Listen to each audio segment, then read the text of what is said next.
আসসালামু আলাইকুম ফ্রেন্ডস, আমি আছি শান্ত, মাশাআল্লাহ, আলহামদুলিল্লাহ, শুকরিয়া আদায় করি। তো আমি যে সমস্ত কাজ করি বা যে সমস্ত কথাবার্তা শেয়ার করি, আমার বাস্তব লাইফ থেকেই শেয়ার করা। তো যে মিন্টু ভাইয়ের বাসায় মূলত আজকে ছাদ মাপতে আসছি। এলাসিন, বহুমুদের মাঠ, দেলদর, এর সাথে ইঞ্জিনিয়ার আছে, লেবু ভাই আছে, যে কন্ট্রাক্টর মাজদুল ভাই আছে। তো একটা বিল্ডিংয়ের ছাদ মাপার বিষয়ে তোমাদের শেয়ার করতেছি। হয়তো অনেকে বিল্ডিংয়ের ছাদের মাপার বিষয়ে অনেকে জানেন, অনেকে জানেন না। তো একটা বিল্ডিংয়ের ফার্স্ট ছাদের মাপার লম্বাটা মাপে, তারপর মতো পাশ মাপতেছে, এর সাথে ইঞ্জিনিয়ার উনি দেখতেছে প্লাস লিখে রাখতেছে। আর যে মালিক পক্ষ যে বা যে বিলিং করতেছে মিন্টু ভাই, সে মাপতেছে প্লাস কন্ট্রাক্টর ভাই দেখলো যে মাপটা ঠিক আছে কিনা। সাথে ওনার ছোটো ভাই আছে।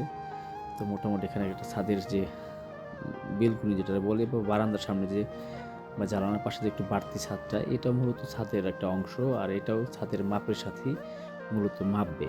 তো এখানে যদি 1 ফিট যে বাড়তি মাপা হয়, তো এটাও হচ্ছে ছাদের একটা অংশ, বাড়তি একটা মাপ। তো এই বিল্ডিংয়ের মূলত কাজ চলতেছে কয়েক বছর যাবৎ। আর এই বিল্ডিংয়ে মূলত ইট, বালু, রড, সিমেন্ট এইগুলো আমি দিছি। প্লাস মালিকের সাথে ভালো সম্পর্ক, প্লাস মালিকের ভাইয়ের সাথে ভালো সম্পর্ক, প্লাস দোকান যে কন্ট্রাক্টর ওনার সাথে ভালো সম্পর্ক, সাক্ষাৎ দেখা সাক্ষাৎ হয়, কথাবার্তা হয়।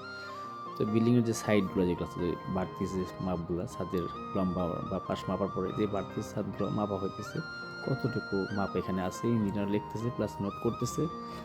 আর আপনার বেলকুনি মাপতেছে।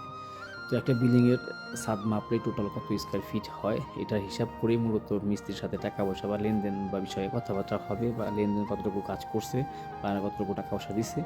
তো এটা নিয়ে মূলত এখানে ডিসকাস করি। মূলত আমাদের এখানে আসা মালিক পক্ষ থেকে আমাকে ডাকছে, প্লাস হচ্ছে মিস্ত্রি পক্ষ থেকেও মূলত এখানে ডাকছে। তো একটা কাজে অনেকদিন যাবৎ বাহারিং হচ্ছে বা সমস্যা হচ্ছে, দেখা যায় অনেক সময় মিস্ত্রির সমস্যা থাকে, অনেক সময় মালিকের সমস্যা থাকে।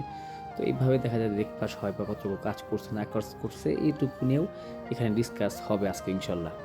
তো এই ছাদের যে বাড়তি যে মাপগুলো আছে, যে বিম বা কলম, তো এইগুলো মাপতেছে। আর একটা বিল্ডিংয়ের একদম নিচ থেকে দোতলা একই মাপ হবে। আর বিল্ডিংয়ের এ টু জেড মানে ফ্লোর থেকে শুরু করে ফল সিলিং বা যাবতীয়, তারপর ইট গাঁথনি গুতনি বাথরুম থেকে শুরু করে এ টু জেড তুমি কমপ্লিট করেই মূলত মিস্ত্রি টাকা নেবে। নিচতলার যে উপরতলার যে 7টা মাপ আর প্লাস নিচতলার সাথে একই মাপ, এই ছোটো যে বিমগুলো আছে এই বিমের মাপগুলো হইতেছে। তো অনেক সময় আমি ভিডিও দিই বা কথাবার্তা আপনাদের শেয়ার করি, আমার বাস্তব লাইভ থেকে শেয়ার করি।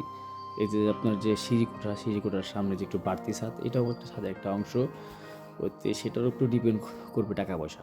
তো যাই হোক, আলহামদুলিল্লাহ, এই যে সোহেল ভাই আছে, মাইদুল ভাই আছে। তো অনেক সময় আমি ভিডিও দিই, কথাবার্তা বলি, আমার বাস্তব লাইফ থেকেই মূলত এই সমস্ত কথাবার্তা শেয়ার করি। আর একটা বিল্ডিংয়ের মাপ হচ্ছে ছাদের লম্বা আর পাশ, আর ছাদের যে চারদিকে বাড়তি মাপ আছে, এটাই হচ্ছে ছাদের একটা স্কোয়ার ফিট হিসাব করতেছে ইঞ্জিনিয়ার। তো ইনশাল্লাহ সবাই ভালো থাকবেন। আলহামদুলিল্লাহ।